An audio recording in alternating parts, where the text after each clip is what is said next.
Mahalakshmi layout ವಿಧಾನಸಭಾ ಕ್ಷೇತ್ರದಲ್ಲಿ ನಿನ್ನೆ ಸಂಜೆ ಸುರಿದ ಮಳೆಯಿಂದಾಗಿ ಕ್ಷೇತ್ರದ ಹಲವು ಭಾಗಗಳಾದ ಮಹಾಲಕ್ಷ್ಮೀಪುರಂ, ಬೋವಿಪಾಳ್ಯ, ಕರಿಮಾರಮ್ಮ ದೇವಸ್ಥಾನದ ಹತ್ತಿರ ರಾಜಾಜಿನಗರ ಫಸ್ಟ್ ಬ್ಲಾಕ್, ವಾಣಿ ಸ್ಕೂಲ್ ಸೇರಿದಂತೆ ಹಲವು ಕಡೆಗಳಲ್ಲಿ ಮರಗಳು ಉರುಳಿ ರಸ್ತೆ ಸಂಚಾರಕ್ಕೆ ಅಡಚಣೆ ಉಂಟಾಗಿತ್ತು.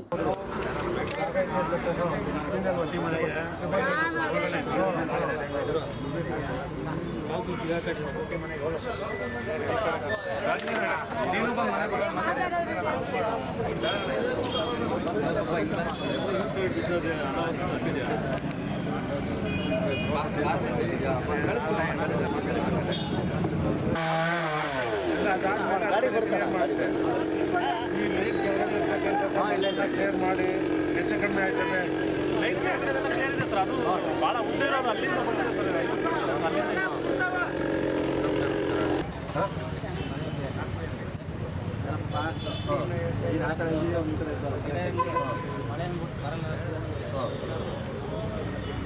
ಬಂದು ಇದನ್ನ ಏನಾಗಿದೆ ಇದು ಅಂತಕ್ಕಂಥದ್ದು ಏನು ಆಸ್ತಿ ಇದಾಗೈತೆ ಇದನ್ನ ಬಂದಿದ್ದಾಗ ಈ ಸಂದರ್ಭದಲ್ಲಿ ಸ್ಥಳೀಯ ಮುಖಂಡರುಗಳು ಶಾಸಕರಿಗೆ ಸಾಥ್ ನೀಡಿದರು.